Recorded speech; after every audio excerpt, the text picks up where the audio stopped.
ओम शांति।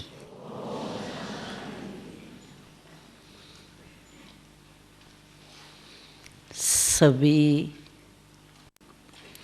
बाबा के सिकिलदे और लाडले बच्चे हैं।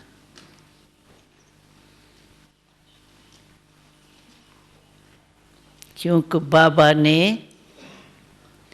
हम सबको बड़े प्यार से, जब ज़्यादा प्यार होता है ना तो उसको कहते हैं सिकिलदे, बड़े सिक से बाबा ने 5000 वर्ष के बाद ढूंढा, तो बड़े सिक व प्रेम से बाबा ने हम सभी को अपना बनाया। और बाबा हर रोज़ हमको टाइटल देता है सिकिलदे के साथ लाडले। तो लाडला जो होता है ना, उसको माँ बाप बहुत दिल के प्यार से पालते हैं। तो हम सबको भी बाबा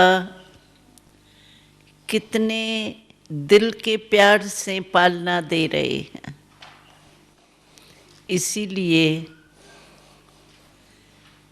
भक्ति मार्ग में भी गाते हैं, तुम माता पिता हम बालक तेरे।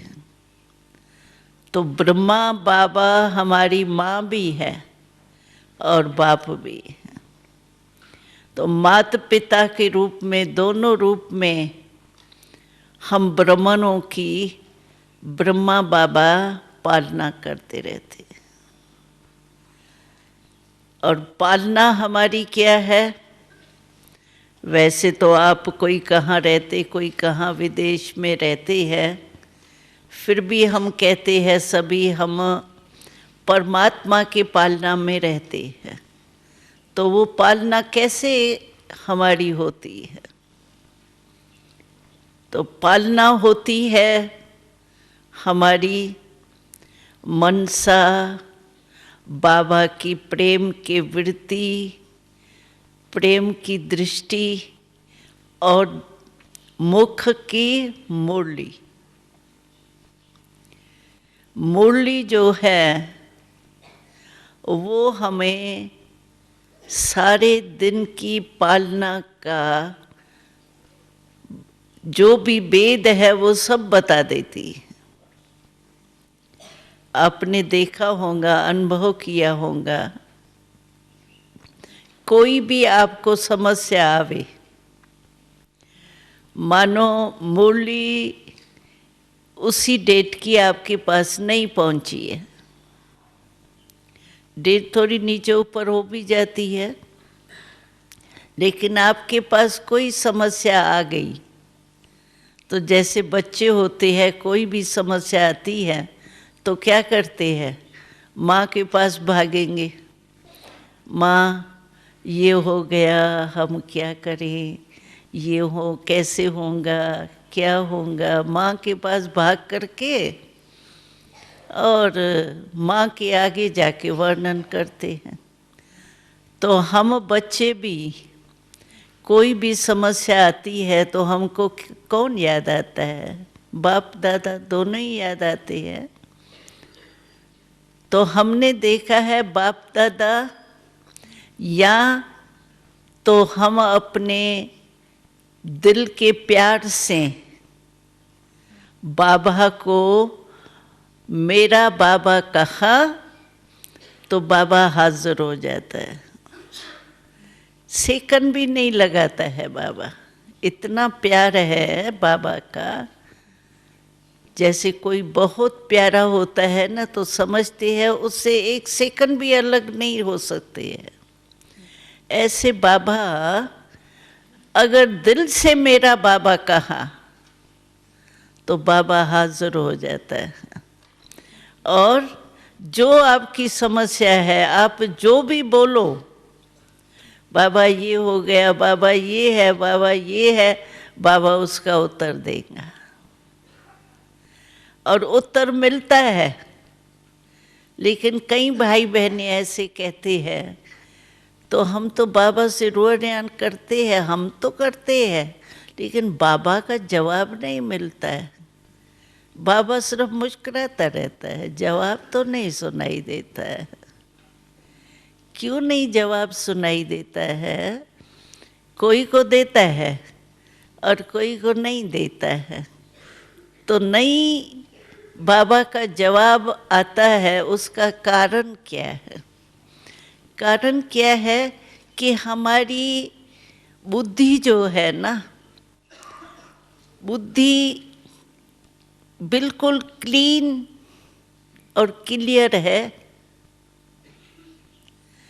कोई भी चीज़ अभी भी देखो, ये जो साइंस के साधन है, आप वहाँ बैठ कर के बाबा की मुरली सुनते हो, अगर लाइन क्लियर नहीं है तो 4 बजे तक 3 बजे तक बैठ के कहते हैं चलो योग कर लिया, लाइन क्लियर नहीं है, सुनने ही नहीं आया कुछ।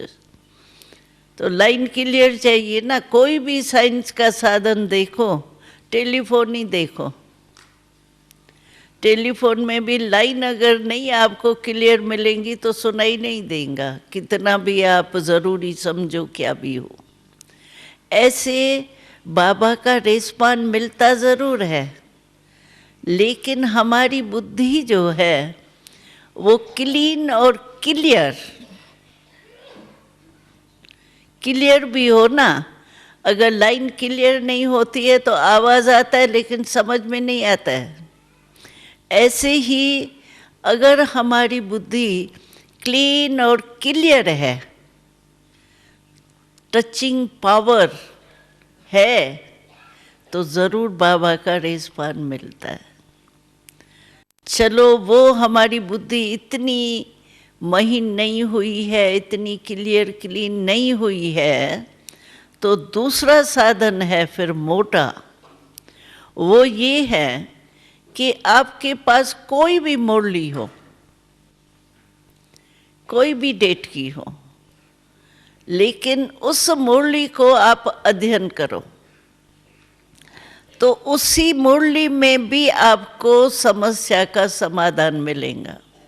जो आप प्रश्न होगा आपके मन में, उसका उत्तर आपको मिलेगा। ये कई भाई बहनों का अनुभव है, और फॉरेन में तो हमने बहुतों के अच्छे अच्छे अनुभव सुने हैं। वो कहते हैं बस कुछ भी बाबा के चित्र के सामने जाए नहीं जाए, लेकिन बाबा को इमर्ज करते हैं, बाबा दिल से कहते हैं, बाबा हमारे सामने आ जाता है और बाबा हमको जवाब दे देते हैं। तो इसीलिए पहले हम ये देखें कि हमारी बुद्धि, बाबा ने कहा था अंत के समय आपकी अगर वॉइसलेस बुद्धि होगी तो वो वायरलेस का काम करेंगी।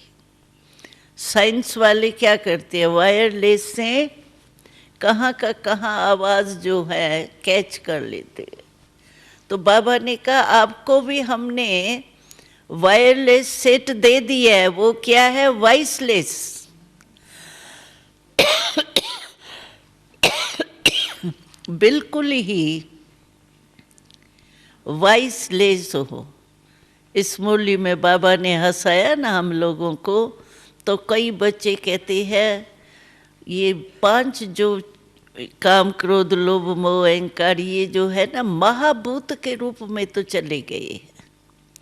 मानो क्रोध है तो बड़े रूप से क्रोध नहीं आता, लेकिन रोब के रूप में आता है। क्यों? मानना चाहिए ना तुमको। क्यों? मेरी जो बात है वो ठीक है ना, क्यों नहीं मानते हो? क्यों? होना चाहिए ना, जो मैं सोचती हूँ, जो करती हूँ वो राइट है ना, रॉन्ग क्यों कहते हैं? ये कहाँ कहाँ उल्टा थोड़ा रोब के रूप से भी क्रोध आ जाता है। एक होता है स्वमान में स्थित होके डायरेक्शन देना, वो तो कोई भी मानेगा, क्योंकि स्वमान में स्थित होने का वाइब्रेशन जाता है। और दूसरा होता है रोब के अंश से ऑर्डर करना। किसको मानना ही पड़ेगा तुमको, ये ठीक है, मैं जो कहती हूँ वही राइट है। तो ये रोब के रूप से ये क्रोध का बाल बच्चा है। तो बाबा ने कहा ना, तो महारूप जो है विकारों का, समझो कामना, ब्रह्मचर्य व्रत तो धारण कर लिया, लेकिन और भी तो कामनाएं हैं। काम माना सिर्फ ब्रह्मचर्य नहीं है, काम माना कामना। तो कामनाएं तो बहुत है। तो कामनाएं जो है सूक्ष्म सूक्ष्म कामना, समझो कभी ये कामना आ जाती है, मैं भी तो पुरानी हूँ ना। अभी देखो मेरे को भी 12 साल हो गया, और ये जो मेरी टीचर है उसको भी 12 साल हो गया। अभी वो टीचर है, मैं स्टूडेंट की स्टूडेंट ही रहूँगी। क्यों? मेरे में क्या कमी है? मैं भी तो 12 साल की हूँ, मेरी भी तो बुद्धि ठीक है, मैं भी सेवा करती हूँ, मेहनत तो मैं करती हूँ। लेकिन ये समझो कामना कोई भी प्रकार की, या ये कामना आती है मैं सेवा की, मैं पुरुषार्थ में इतनी अच्छी हूँ, अच्छा हूँ, लेकिन मेरे को पूछते ही नहीं है। कोई ने पूछा ही नहीं, भाई तुम आए हो, कैसे हो, ठीक हो, बैठो, करके आए सेवा बहुत अच्छी, कोई ने पूछा ही नहीं। ये क्या? तो ये छोटी छोटी कामनाएं जो होती है ना, वो भी तो काम विकार का अंश है ना। ऐसे कोई भी बाबा ने कहा वाइसलेस माना बाल बच्चे जो है ना इन महाभूतों का, वो भी नहीं हो। इसको कहा जाता है वाइसलेस बुद्धि। और वाइसलेस बुद्धि है हमारी, हमारे को टचिंग जरूर होगी। अब हमने मिसाल देखी है, बीच में क्या हुआ था, हमारी बड़ी दादी और रमेश भाई अमेरिका में गए थे। तो अमेरिका से लास्ट प्लेन उन्हों का उड़ा और वहाँ आग लग गई कहाँ। तो उन्होंने प्लेन में चढ़ते हुए आग देखी, आग लग रही है नीचे, लेकिन प्लेन तो उड़ गया ना, उसके बाद कोई प्लेन चला ही नहीं। तो देखो टचिंग ऐसे ही होंगी, जो कुछ भी होने वाला होगा ना, तो बाबा हमको ऐसी टचिंग देगा जो हम निकल आएंगे या ठिकाने पर कोई पहुंच जाएंगे, सेफ रहेंगे। ऐसे बहुत मिसाल है, यहाँ इंडिया के भी मिसाल है। समझो ये पानी आ जाता है ना, शहर में पानी घुस आता है, बाढ़ आ जाती है, तो समझो यहाँ पोस्ट ऑफिस है, जैसे यहाँ है ना हमारा भोजन का स्थान समझो, और हमारा ये हाल है। इतना दूर समझो, तो पोस्ट ऑफिस तक पानी आया बुक ये क्या बाहर का, लेकिन सेंटर सेफ है। यहाँ तक है, यहाँ तक नहीं है। 3-4 मकान पहले है पानी, यहाँ तक नहीं है।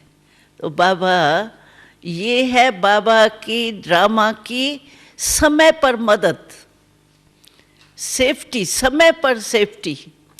पानी आ गया, हम निकाल के चलो छत पर चले गए, वो भी दूसरी बात है, लेकिन वहाँ तक ही पानी ठहर जाए, यहाँ आया ही नहीं।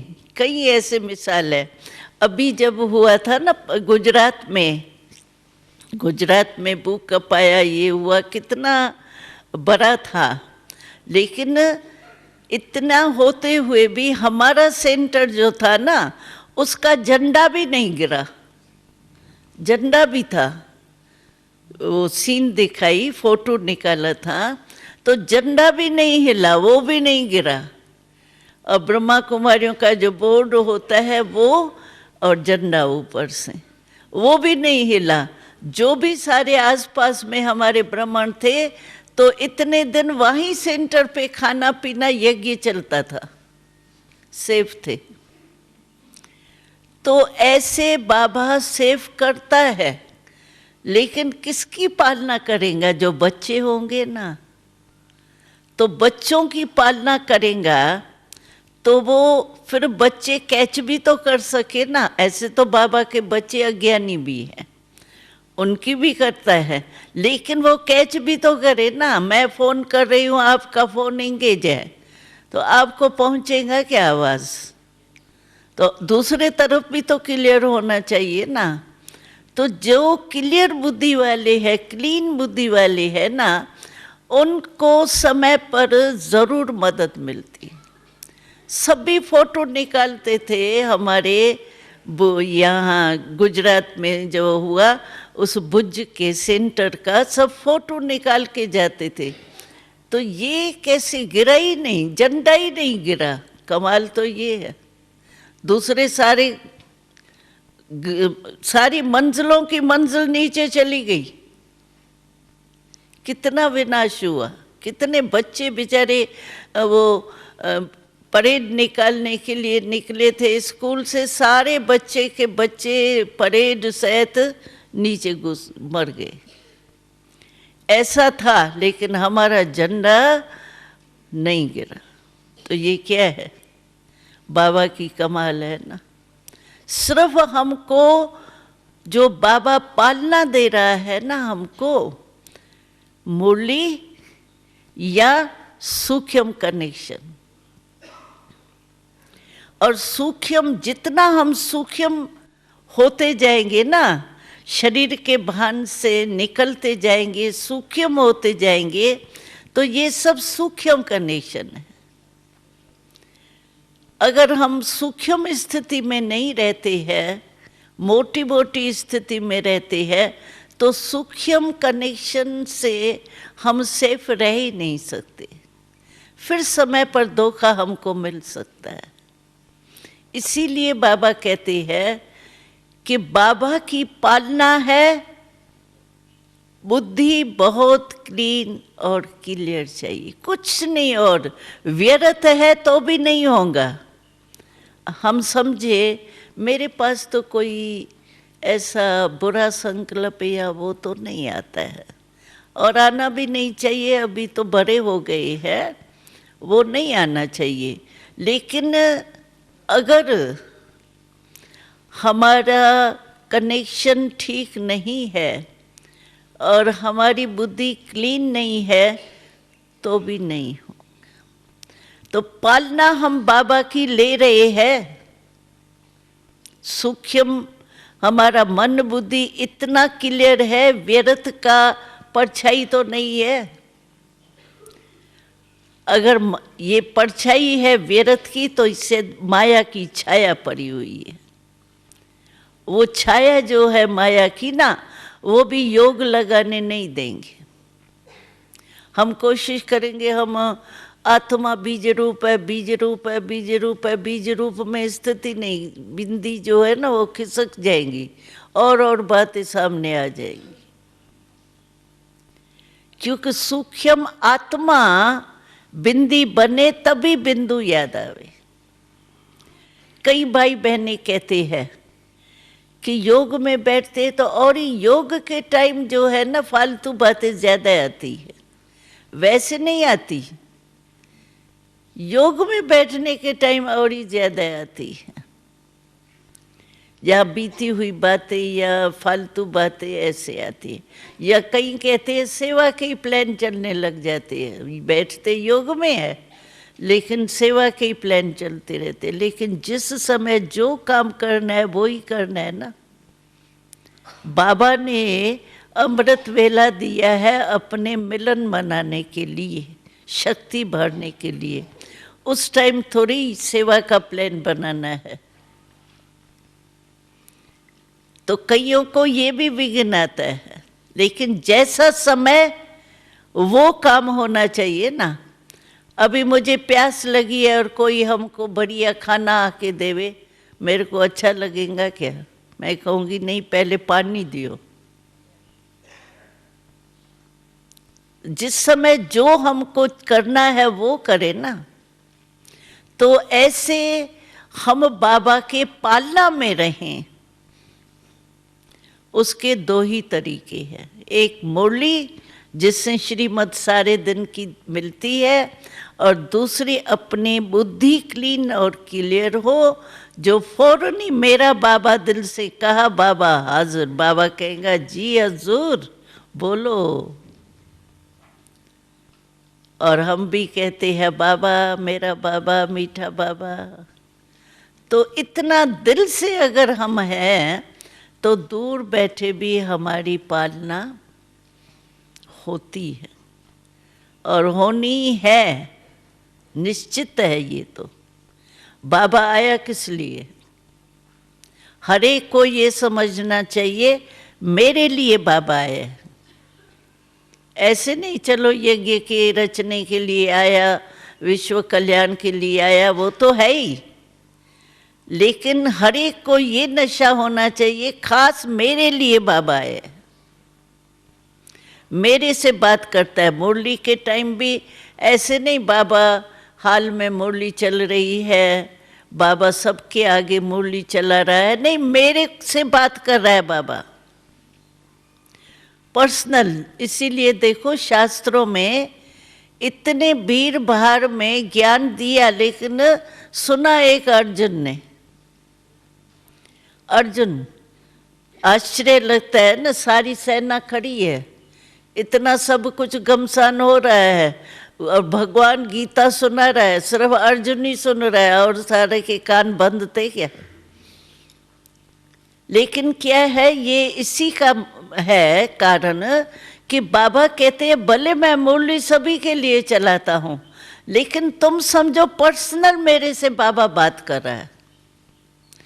और किसी से पर्सनल बाबा बात करे तो कितने खुश होते हैं। देखो आप सभी कोशिश करते हैं ना, अव्यक्त बाबा आता है, कोशिश करते हैं हम एक सेकंड भी ऊपर चढ़ के दृष्टि ले लेवें। अब दृष्टि तो दे रहा है बाबा, उठ के भी देता है, पहले भी देता है, लेकिन पर्सनल आपको अनुभव अच्छा होता है ना। और बाबा अगर आपसे पर्सनल दो शब्द बोले, नाचने लगेंगे। इतनी मुरली चलाई, लेकिन फिर भी पर्सनल अगर दो शब्द भी आपको बाबा बोले तो आप कहेंगे आज तो बड़ा मजा आ गया, आज बड़ी खुशी हो गई। तो मुरली जो सुनते हैं ना हम, तो मुरली ऐसे नहीं मुरली चल रही है, ठीक है, हाँ बाबा ने परम धाम की बात की, फिर हाँ सूख्य वतन भी घुमाया, बाबा ने ये भी किया, सेवा का कहा। अरे मेरे से बात कर रहा है बाबा, इतना टाइम बाबा 1 घंटा देता है बात करने के लिए। तो पर्सनल अपना समझेंगे ना, मेरे लिए बाबा मुरली चला रहा है, मेरे को कह रहा है, तो बहुत मुरली में मजा आएगा। और ऐसे लगेगा जैसे पर्सनल में और कुछ सोचते हैं कि मैं किसी से भी पर्सनल बात करूं तो वो अटेंशन देगा ना। अगर पर्सनल मैं बात करूं और वो ऐसा ऐसा करे तो मैं बात करूंगी, कहूंगी तुम तो पता नहीं क्या है, चलो। तो बाबा मुरली चला रहा है, मेरे से बात कर रहा है, और मैं जुटका खा रही हूँ, गुटके में जुटका और गुटका ही तो आता है ना। तो क्या हुआ, भगवान आया और मैं गुटका जुटका खा रही हूँ, तो ये तो अच्छा नहीं है ना। तो मुरली माना मेरे से पर्सनल बाबा बात कर, मेरे को चक्कर लगा रहा है, कभी परम धाम ले जाता है, कभी सूक्ष्मतम ले जाता है, कभी सृष्टि इस मृत्यु लोक का सैर कराता है, क्या क्या यहाँ हो रहा है, कभी अशरीरी बना देता है, कभी संगम युग के मौजों में ले आता है, कितना कुछ बाबा करता है एक मुरली में। कभी शिक्षा दे के संपूर्ण बना रहा है, तो मेरे से बाबा बात कर। ऐसे मुरली सुनने से आपको कभी नींद की लहर नहीं आएंगी। आपसे कोई पर्सनल बात करे और आप नींद करो तो बोलेगा क्या, वो चला जाएगा ना। तो बाबा हमारी पालना मुरली द्वारा और सूक्ष्म में भी करता है। आप सिर्फ दिल से कहो बस। बाबा का नाम दिलाराम है। दिलाराम का अर्थ है दिल को आराम देने वाला। दिल का सौदा है यहाँ, और तो कोई सौदा है ही नहीं। हमने दिल बाबा को दी, बाबा की दिल मैंने ले ली, बस। और है ही क्या, दिल का ही तो सौदा है। तो इसीलिए जो बाबा कहते हैं वो बस ऐसे लगे जैसे आज बाबा ने हमको ये डायरेक्शन दिए है, वो ही करना है बस। मुरली में सब प्रकार के आते हैं, 4 ही सब्जेक्ट हर मुरली में होते हैं। जिसको जो रुचि हो, मानो ज्ञान में रुचि है, गुह्य बातों में, ज्ञान के गुह्य रहस्य में, योग में है रुचि, धारणा में है, और फिर सेवा में है, तो 4 सब्जेक्ट है ना हमारी। तो हर मुरली में 4 सब्जेक्ट होती। आपको जिस सब्जेक्ट में भी प्यार हो, योग में प्यार हो, ज्ञान में प्यार हो तो सभी से होना चाहिए, लेकिन किसमें एक्स्ट्रा है, अब वो बुद्धि में पॉइंट्स अपना रख के अपने मन को उसमें बिजी रखो। आज बाबा ने क्या, व्यर्थ संकल्प आवे ना तो कभी कोशिश नहीं करना मैं बीज रूप हो जाऊं, हो ही नहीं सकेंगे, फालतू टाइम जाएगा, युद्ध करनी पड़ेगी। क्योंकि आप हो बहुत कमज़ोर और चढ़ने चाहते हो ऊंची सीढ़ी। कमज़ोर आदमी अगर सीढ़ी चढ़ने चाहे या हार्ट थोड़ी किसकी वीक हो और वो सीढ़ी चढ़ के ऊपर जाने चाहे जल्दी जल्दी चढ़ के, क्या होगा, आधी सीढ़ी में ही रह जाएगा ना, पहुँचेगा क्या। तो ऐसे अगर व्यर्थ संकल्प आपको चलते हैं तो उसको मिटाने के लिए आप समझो बीज रूप हो जाओ बस। बाबा कहता है ना बीज को याद करो। बीज रूप तो बहुत सूक्ष्म चीज़ है ना। बुद्धि क्लीन चाहिए, क्लियर चाहिए, खाली चाहिए ना। उस समय आपको पहले क्या करना चाहिए, व्यर्थ को खत्म करने के लिए पहले समर्थ संकल्प चाहिए। कई बार कहते आधा घंटा हो गया, सफ़ेद लाइट, लाल लाइट से सफ़ेद लाइट हो गई, मेरा तो योग लगा ही नहीं, लाइट ही देखती रही, लाल हो गई फिर सफ़ेद हो गई। कारण क्या है कि व्यर्थ संकल्प अगर है तो संकल्प को संकल्प से कट करो पहले। एक है व्यर्थ संकल्प, दूसरे है समर्थ संकल्प। समर्थ संकल्प है मुरली के पॉइंट्स, वरदान है। हम तो कहते हैं चलो 3 पेज की मुरली नहीं याद आती है, और होता है ऐसी मेजॉरिटी। देखो ना, जिस समय मुरली सुनते हैं कहते आज की मुरली, बहन जी आज की मुरली तो बाबा ने बहुत अच्छी चलाई, बहुत मेरे को प्यारी लगी। फिर काम काज में जाएंगे, पूछेंगे कौन सी पॉइंट थी, तो कहेंगे पॉइंट तो बड़ी अच्छी थी, बहुत अच्छी थी, क्या थी वो सोचेंगे तो याद ही नहीं आएंगी। तो ऐसे होता है। 3 पेज की सारी मुरली याद नहीं भी हो तो कोई हर्जा नहीं, लेकिन आप वरदान तो छोटा होता है ना, वो तो याद पड़ सकता है ना। मैं कहती हूँ अच्छा वरदान भी याद नहीं आवे, चलो स्लोगन जो होता है वो आधी लाइन का होता है, चलो और कुछ भी भूल गया, एक स्लोगन ही याद करो तो भी उसको सोचो बैठ करके बाबा ने कहा, लेकिन इसका रहस्य क्या है, इस बनने से फायदा क्या है, और इस स्थिति से अनुभव में क्या कर सकती हूँ, उसी में ही खो जाओ। एक स्लोगन ही याद करो। अब मैं तो कहती हूँ अच्छा स्लोगन भी नहीं याद आवे, एक शब्द बाबा, मेरा बाबा याद कर दो तो भी सब कुछ है। तो ऐसे हमारे को अपनी कोई ना कोई विधि अपनानी चाहिए, क्योंकि बिना विधि के सिद्धि नहीं होगी। कोई ना कोई ऐसी अपने पुरुषार्थ में जो बात जचती हो, दिल से लगती हो ना, वो विधि आप अपनी बना दो। क्यों, बाबा तो हर मुरली में कोई ना कोई विधि बताते हैं। कोई ना कोई विधि अपना लो और उसी से अपनी सिद्धि प्राप्त करो। ये नहीं सोचो ये नहीं करूं, बाबा ने ये भी कहा था ना, ये भी कहा था, अच्छा बिंदी नहीं हो ना तो अच्छा फरिश्ता हो, अच्छा फरिश्ता नहीं हो ना बाबा से रूह ध्यान करती हो, उसी में ही टाइम गंवा देते हैं। न रूह ध्यान रही, न बीज रहा, न फरिश्ता रहा, टाइम बीत गया। ऐसे नहीं करो। उसमें क्या है, जैसे मेहनत लगती है, जो भी अच्छी लगे, चलो फरिश्ता तो फरिश्ता ही सही, रूह ध्यान तो रूह ध्यान ही सही, व्यर्थ संकल्प को खत्म करो। नुकसान तो नहीं है ना उसमें, फायदा तो है ना।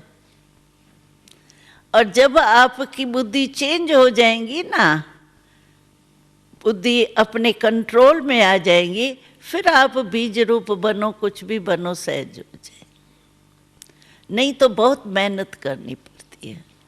और युद्ध करते करते बाबा ने एक मुरली में बहुत अच्छा कहा कि इतने थक जाते हैं, दिल शिकस्त हो जाते हैं जब मेहनत होती है ना, फिर लास्ट यही आता है, मेरा शायद पाठ नहीं है, मेरा भाग्य नहीं है।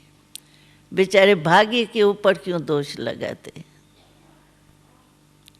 भाग्य क्यों नहीं है? जब मैं बाबा के पास आ गई हूँ, पहुँच गई हूँ, तो भाग्य नहीं मेरे को भगवान के पास पहुँचाया है ना। ये मैं कैसे कहती हूँ कि मेरा भाग्य ही नहीं है, शायद मेरा पाठ नहीं है, मैं नहीं 108 में आ सकती हूँ। मैं देखती हूँ ना, मैं आ ही नहीं सकती हूँ। किसने ये लकीर आपकी खींच लिया, आप नहीं आ सकते हो? ये तो चीयर्स गेम है, लास्ट में जाके विजयी बनते हैं। पहले चलते हुए पता नहीं पड़ता है विजयी कौन है, लास्ट। इसीलिए अपने तकदीर को लकीर नहीं लगाओ, मेरा पाठ नहीं है, मेरा शायद ये है, मैं तो कर ही नहीं सकती हूँ, बड़ी मुश्किल लगता है, बहुत मेहनत है, बुद्धि लगती नहीं है। ऐसे व्यर्थ सोचो नहीं, दिल शिकस्त के संकल्प। बाबा ने मुझे चुन करके अपने पास पहुंचाया है, पहुंच तो गई हो ना, तभी तो वहां से इतनी टिकट खर्च करके आए हो ना। तो बाबा ने अपने घर में तो पहुंचा दिया ना, तो ये बाबा की कृपा नहीं है आपके ऊपर? कहीं कहते बाबा की कृपा, आशीर्वाद मिल जाएंगी, वरदान मिल जाएगा ना तो हो जाएगा। वरदान तो मिला तभी तो आई हो, आए हो, मधुबन में पहुंचे हो, किसने पहुंचाया है? ये आपके वरदान नहीं तो बाबा के पहुंचाया है। यह तो भाग्य है, शायद भाग्य नहीं है, नहीं है मेरा भाग्य, तभी भगवान ने मेरे को पसंद किया है। देखो ना, जो भी आए हैं भगवान ने पसंद कर दिया ना आपको। और आपके मोहल्ले में इतने है, उसको क्यों नहीं पसंद किया? बुश को क्यों नहीं किया? वो बेचारा विनाश का ही सोच रहा है। उसको क्यों नहीं अपनाया? क्योंकि उसको साइंस का है, आपको साइलेंस का है। इसीलिए आप कभी दिल शिकस्त नहीं होना। अपनी विशेषता समझो।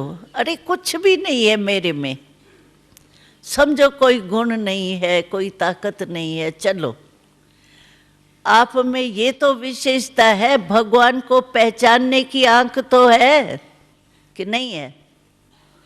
है?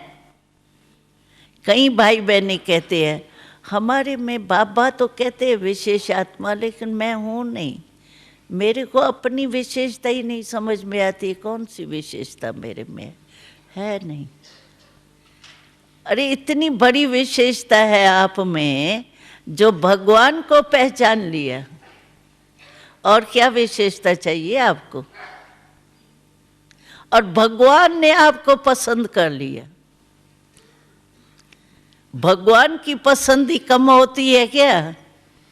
चलो हम कैसे भी हैं, लेकिन भगवान तो रांग नहीं है ना, उसने तो मेरे को पसंद किया तभी तो यहाँ पहुंचा है।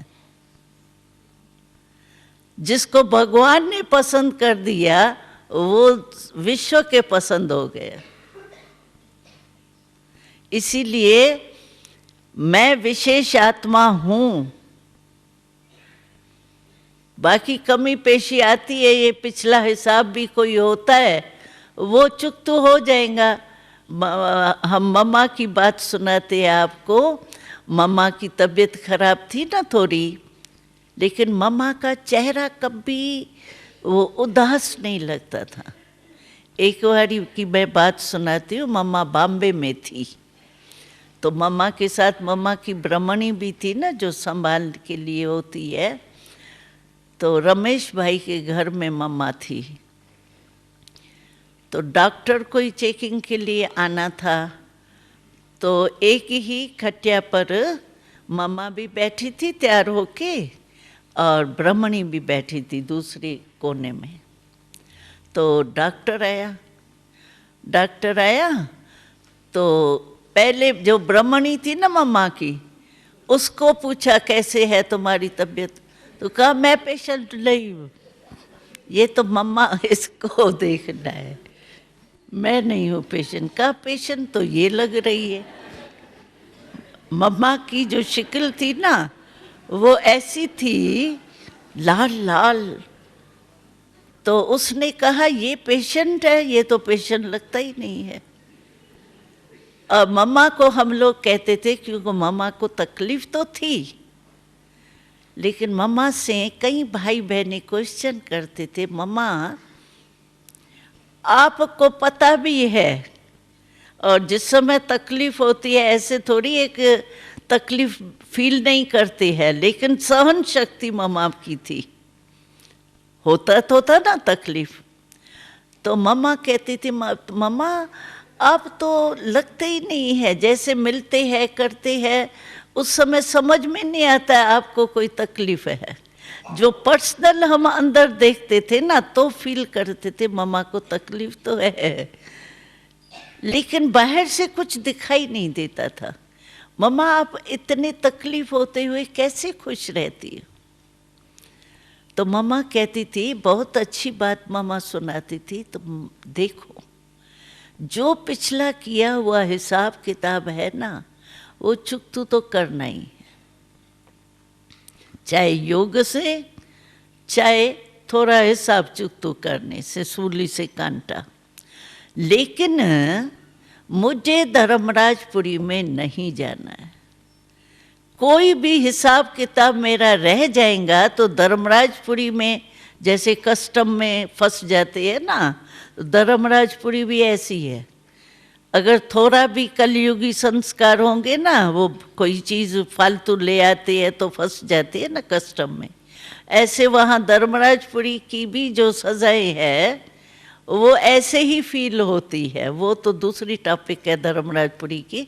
लेकिन मम्मा कहती थी कि मुझे यहाँ ही अपना हिसाब किताब, और अभी देखो मुझे यही खुशी होती है, तो मैं बाबा के याद के गोदी में बैठ के चुकतू कर रही हूँ।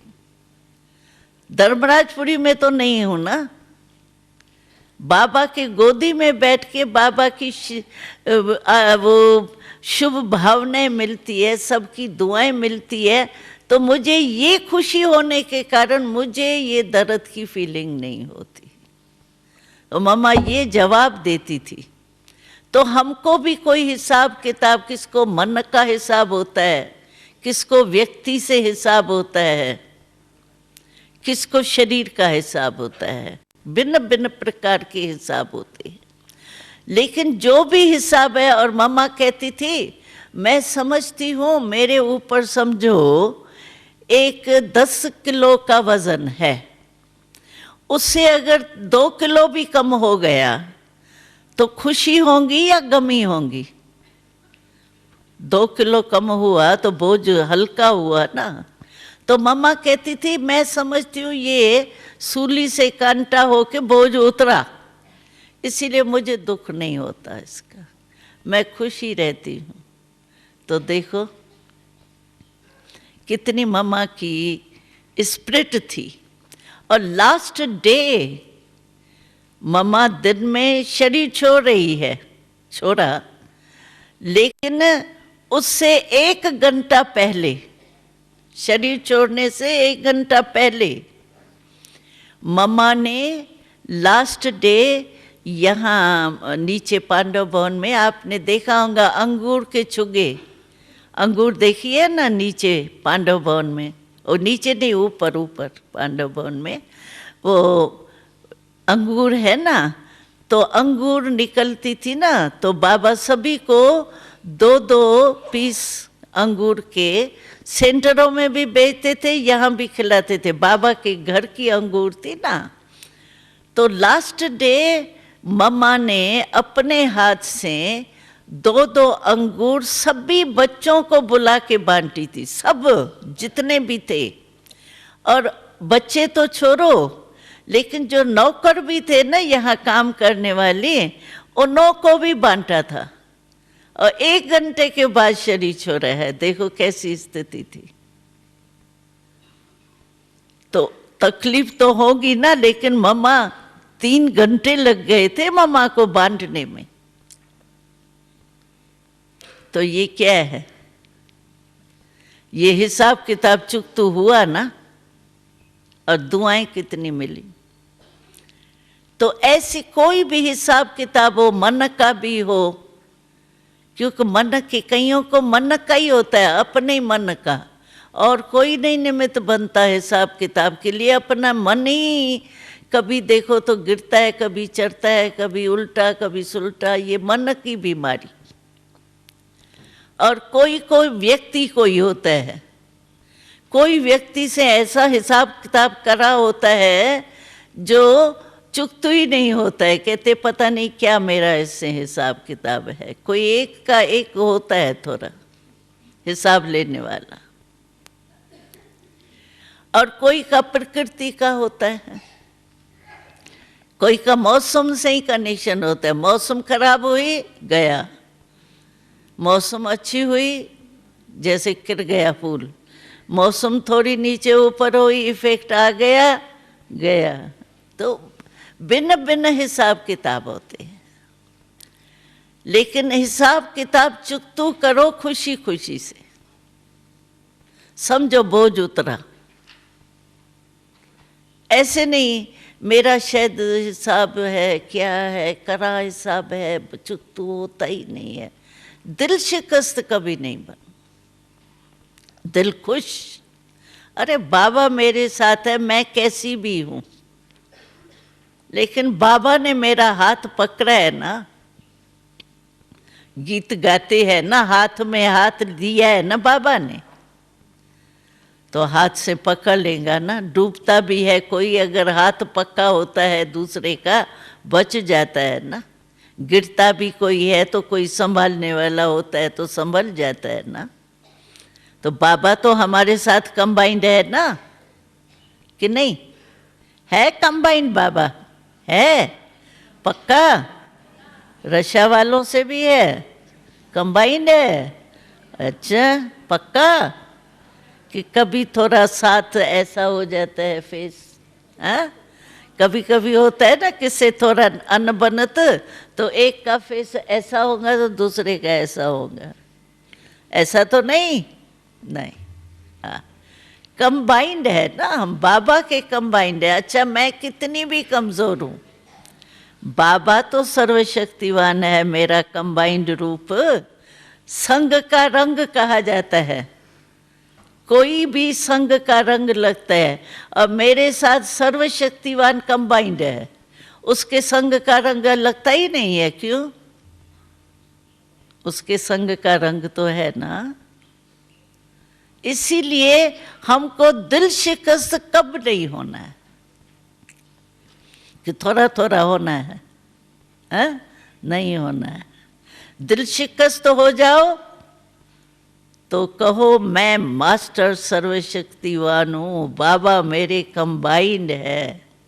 और बाबा ने एक मुरली में कहा, जब थक जाओ ना मेहनत करते करते, पुरुषार्थ करते करते, तो क्या करो, माँ के गोदी में सो जाओ। कभी थक जाते हैं तो जाके बिस्तर पे सो जाते हैं ना, तो बाबा ने कहा माता पिता है ना तुम्हारा, बाबा शिव बाबा जो है, माँ भी तो है ना, जब थक जाओ ना तो माँ के गोदी में सो जाओ, बस आराम से सो जाओ, थकावट उतर जाए। सब साधन तो बाबा ने दे दिए हैं, सिर्फ उसको समय पर यूज में आ। होता क्या है, समय पर नहीं आता है, पीछे आता है। हमको याद है ब्रह्मा बाबा था ना, तो हम लोगों को कहाँ भी भाषण करने के प्रोग्राम वगैरह मिलते थे ना, तो बाबा को कहते थे बाबा आज ऐसा प्रोग्राम है, इस टॉपिक पर हमारे को भाषण करना है। तो बाबा तो ज्ञान का सागर है ना, तो बाबा फौरन ही वो पॉइंट्स देना शुरू कर देता था। बच्ची जा रही हो ना, ये बोलना, ये बोलना, ये बोलना, पॉइंट्स बाबा देने शुरू कर देता है।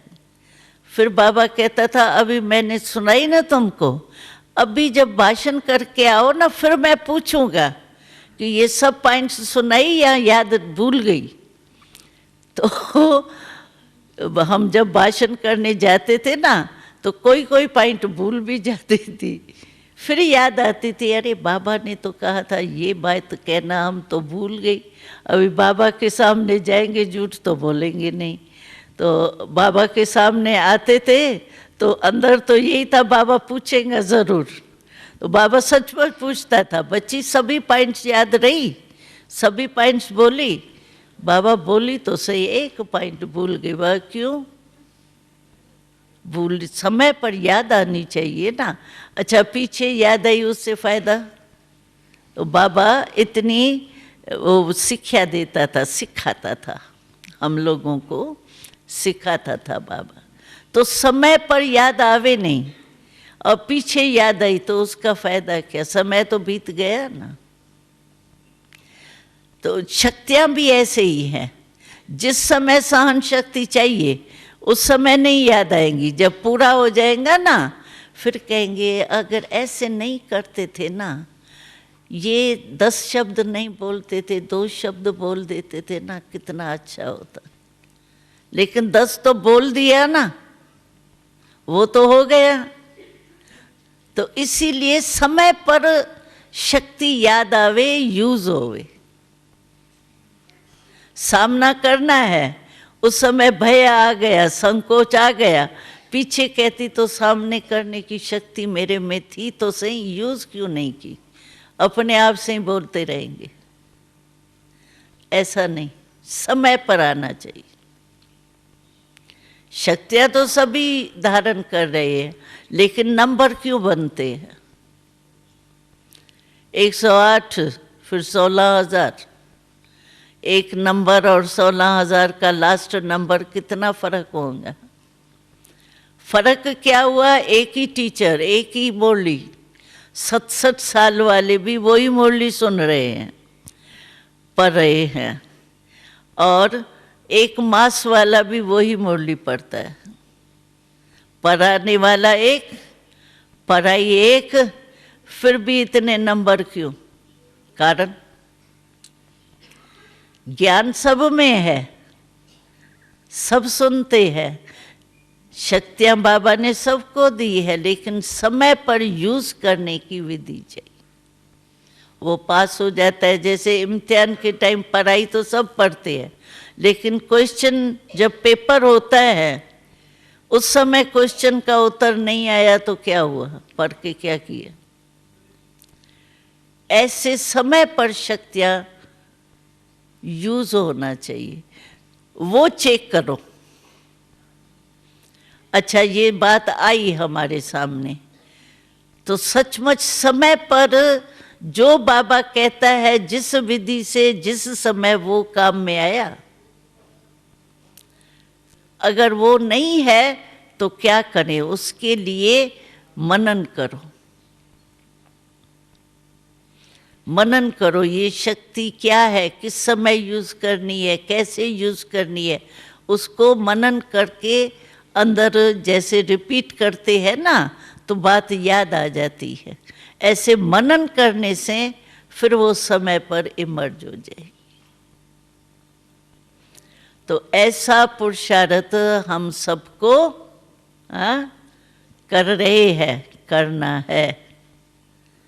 बाकी आज की टॉपिक थी शायद स्वराज की, हम तो दूसरी बातें कर रहे थे, लेकिन स्वराज तो बहुत सहज है। स्व का राज, स्वराज का अनुभव तब होगा जैसे राजा को राजाई का नशा तब महसूस होता है जब वो तख्त पर बैठता है। तो हमको भी स्वराज का अनुभव तब होता है जब हम अपने को भ्रुकुटी के बीच में मैं आत्मा तख्त नशीन बैठी हूँ, ये नशा होगा ना, अनुभव होगा ना, तो स्वराज का अनुभव ऑटोमेटिकली होगा। भले कोई जज है, लेकिन जब जज के कुर्सी पर बैठता है तो जज का दबदबा कितना होता है। वही जज घर में आता है तो बाप और चाचा और काका बन जाता है, उस समय थोड़ी जज होता है, लेकिन कुर्सी पर होता है तो कितना नशा होता है।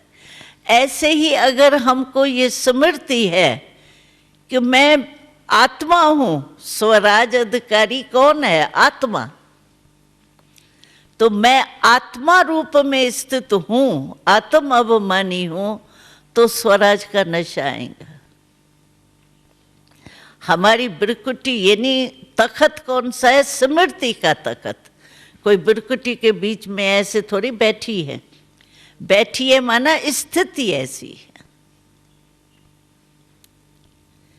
तो उस स्थिति के आसन कहो, सिंहासन कहो, उस पर जितना बैठते हैं, यानी स्मृति के स्थिति में जितना रहते हैं, उतना नशा आता है।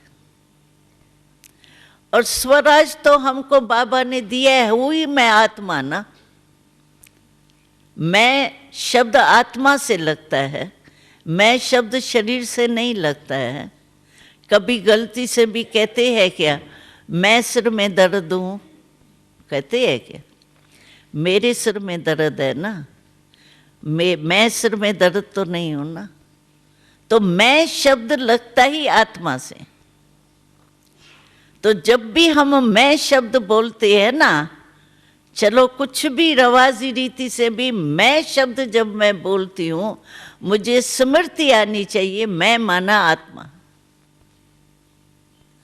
मैं बॉडी कॉन्शियस वाली मैं नहीं है, बॉडी तो मेरा है, लेकिन मैं मेरे का मालिक आत्मा हूं। तो आत्म निश्चय बुद्धि रहना, ये है स्वराज की स्थिति। स्थिति में स्थित रहे, बस मैं हूं ही आत्मा।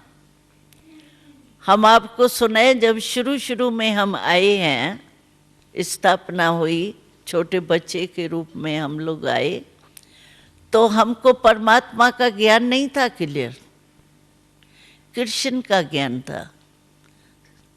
बाबा को परमात्मा परमात्मा बिंदी बिंदी कुछ नहीं थी, सिर्फ आत्मा का ज्ञान था। और बाबा को कृष्ण समझते थे, बस वही कृष्ण मिल गया हमको। साक्षात्कार भी कृष्ण के, वैकुंठ के होते थे। सूक्ष्म वतन परम धाम वरम धाम कुछ नहीं था, आत्मा का ज्ञान था। हम आपस में बात भी करते थे ना, बस आत्मा आत्मा को देख रही है, आत्मा ये काम कर रही है, आत्मा कर्मेंद्रियों से ये कर। आत्मा का इतना पक्का पाठ था जो बस और कोई स्मृति नहीं रहती थी। हाथ पांव चलाते थे, लेकिन आत्मा मालिक इस कर्म इंद्रियों, जैसे दफ्तर में, इंडस्ट्री में मालिक होता है, वो कर्मचारियों से अपना काम कराता है, कराता तो है ना, लेकिन भूल जाता है क्या काम कराते कि मैं डायरेक्टर नहीं हूँ, मालिक नहीं हूँ। ऐसे बाबा कहता है कि आत्मा कर्म इंद्रिया ये कर्मचारी है हमारी। तो कर्मचारी से काम कराने वाली मैं आत्मा हूँ, मालिक हूँ ना। तो मालिक का क्या होता है? मालिकपन का ये होता है जो चाहे जो ऑर्डर करे वो मानेंगे। तो अगर अपने को आत्मा मालिक स्वराज अधिकारी समझेंगे तो आपकी कोई भी कर्म इंद्री यानी कर्मचारी जो है, काम करने वाले कर्मचारी, वो कभी भी धोखा नहीं देंगे। ऐसे होता है ना, घर में भी देखो कोई सर्वेंट होता है, आपके यहाँ तो शायद सर्वेंट नहीं होता है, लेकिन घर में भी कोई सर्वेंट होते हैं, मालिक जो है वो इतना पावरफुल नहीं होता है, तो गुलाम जो सर्वेंट है ना वो मालिक बन जाता, मालिक गुलाम बन जाता, सर्वेंट बन जाता है। ऐसे ही ये कर्म इंद्रियां जो है, आत्मा हम स्वराज अधिकारी है, लेकिन ये कर्म इंद्रियां धोखा दे देती है। बॉडी कॉन्शियस हो जाती है, माना कर्म इंद्रियों ने धोखा दिया। तो आत्मा अपने स्थिति के सीट पर सेट रहे तो अब सेट नहीं होंगे। बाबा ने कहा ना, सीट पर सेट नहीं होते हैं ना तो अब सेट होते। अभी देखो यहाँ आप बैठे हो, अगर आपको 1 घंटा भी बैठने की सीट ठीक नहीं हो, अब सेट होते रहो, कुछ नीचे ऊपर तंग हो, ये हो, तो आपको आराम आएगा क्या? सुन भी नहीं सकेंगी, वही सोच चलता रहेगा, मेरे को तो दर्द हो रहा है, मेरे को तो ये हो रहा है। तो अब सेट वाला नहीं ठीक हो सकता, सीट पर सेट होना पड़ेगा। सीट है, हम मालिक है, मैं आत्मा मालिक हूँ, ये कर्मचारी, ये स्थिति की सीट पर सेट रहो। अब सेट होंगे ही नहीं, क्यों अब सेट होंगे? तो आत्मा अभिमानी का फाउंडेशन बहुत पक्का चाहिए। बात करते करते भी स्मृति आनी चाहिए, ये आत्मा आत्मा से करे। किसी को मनसा सेवा करते हैं तो मनसा सेवा भी कैसे, आत्मा आत्मा को दे रही है ना, आत्मा को ही तो आप पावर देते हो ना, शरीर को थोड़ी देते हो, तो डॉक्टर देते हैं। हमारा तो आत्मा से काम है ना। तो आत्म अभिमानी नहीं होंगे ना तो मनसा सेवा भी हमारी सफल नहीं होगी, क्योंकि आत्मा आत्मा को दे रही है। हम ही आत्मा नहीं है तो आत्मा को पहुंचेगा कैसे? इसलिए मनसा सेवा भी आत्म अभिमानी स्वराज अधिकारी के स्थिति में स्थित होंगे तब हो, नहीं तो मनसा सेवा का फल नहीं मिलेगा। कई बार कहते हैं ना, मनसा सेवा मैं करती तो हूँ लेकिन वायुमंडल बदलता नहीं है। क्यों नहीं बदलता है? क्योंकि आप आत्म अभिमानी सीट पर सेट होकर के किया कि और संकल्प किए। आत्मा आत्मा को देती है, चलते फिरते ये चेक करो, मैं स्वराज अधिकारी होके कर्म इंद्रियों से कर्म करा रही हूं, काम करते भी हो सकता है ये। अगर डायरेक्टर डायरेक्शन देता है तो डायरेक्शन देते हुए भूल जाता है कि मैं डायरेक्टर हूं, याद रहता है ना। तो मैं स्वराज अधिकारी हूं, ये काम काज करते भी हो सकता है। ऐसे नहीं है काम करते मैं कैसे सोल कॉन्शियस रहूं। अरे सोल ही तो काम करा रही है, आत्मा ही तो कर्म इंद्रियों से करा रही है ना। तो निरंतर योगी भी इससे हो सकते हो, आत्म अभिमानी बनने से। और आत्मा का नेचुरल योग हो सकता है, क्योंकि आत्मा को और कोई भी संबंध है ही नहीं। ये सारा जो भी है संसार की बातें, देह भान, देह के संबंध, देह के पदार्थ, सब देह के साथ है। आत्मा के लिए तो स्वयं परमात्मा के और कुछ है ही नहीं। तो जितना हम आत्म अभिमानी रहते हैं ना, उतना बाबा की याद भी हमारी निरंतर बहुत सहज होती। मेहनत नहीं करनी पड़ती, आत्मा का कोई है ही नहीं ना। जो हम कहते हैं ना बाबा ही हमारा संसार है, किसका संसार है? आत्मा का ना, बॉडी कॉन्शियस का थोड़ी। तो वो प्रैक्टिकल स्टेज जो हमारी है, सहज योगी भी बन जाएंगे, सुतः योगी भी बन जाएंगे, और मालिकपन के कारण कर्म इंद्रियां धोखा भी नहीं देंगी, मेहनत नहीं करनी पड़ेगी, नेचुरल लाइफ बन जाएंगी। जो बाबा कहते हैं ना, नेचर और नेचुरल बनाओ। आत्मा की नेचर ही वो है, ज्ञान स्वरूप, सुख स्वरूप, शांत स्वरूप, वही होंगी। तो आत्म अभिमानी स्वराज अधिकारी का अर्थ ही है आत्मक स्वरूप में स्थित होना। और इजी है, ओरिजिनल तो मैं हूँ ही आत्मा। ये तो थोड़ी सी बॉडी कॉन्शियस के विस्मृति हो गई है। ओरिजिनल तो आत्मा ही होना। तो इस स्मृति में रहने से सब सहज हो जाए, और कोई कर्मेंद्री धोखा दे ही नहीं सकती है। राजा जो होता था पहले ज़माने में, राजाओं का कोई ऑर्डर नहीं माने हो ही नहीं सकता है। अभी भी हमने देखा यहाँ दुबई में, वो कहते कोई जिस कर्मेंद्रियों से कुछ पाप करेगा उसका हाथ काटा जाता है। अभी भी कहते मतलब डिक्टेटर है या जो भी है सुल्तान, वो इतना पावरफुल है। तो हम आत्मा जब पावरफुल होते हैं ना, तो हमारा ऑर्डर कोई कर्मेंद्री नहीं माने, ये हो ही नहीं सकता है। राजा माना powerful, controlling power, ruling power, इसीलिए वो कोई धोखा नहीं देगा। ठीक है? तो स्वराज अधिकारी है निरंतर। ऐसे नहीं योग में बैठे तो आत्मा, और काम काज में गए तो फिर आत्मा भूल जाए। नहीं, काम काज में और ही नशा चढ़ना चाहिए। मैं कर्म इंद्रियों से काम करा रही हूँ, मालिकों के काम करा रही हूँ, तो निरंतर योगी भी सहज बन जाए। अच्छा, ओम शांति।